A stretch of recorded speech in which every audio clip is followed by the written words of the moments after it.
Right, what a one. Me, I and I, Kofko Brew. My friend Mad Minox. Right. Apana hivi makapusa. Makatipekera to my glass to fake to my sunglasses to you. One tone lens, it only passed to. Nemotkari yenyu isingatomboshande. Makapusa ere hivi. Muri matsaga ndimu noteta zvema drugs manje hivi. Apana weku UK amuziye chinhu mukutonetseka wewe. Munogariswa mashure kwemotikari kwevarungu venyu kunge imbwa dzechirungu hamuziyeka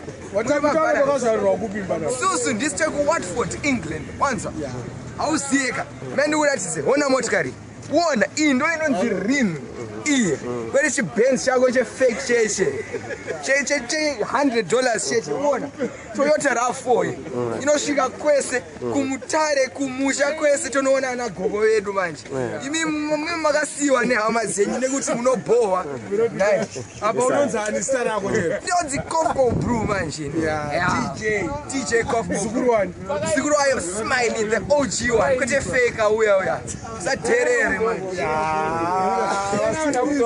Yes, I am. Heavy.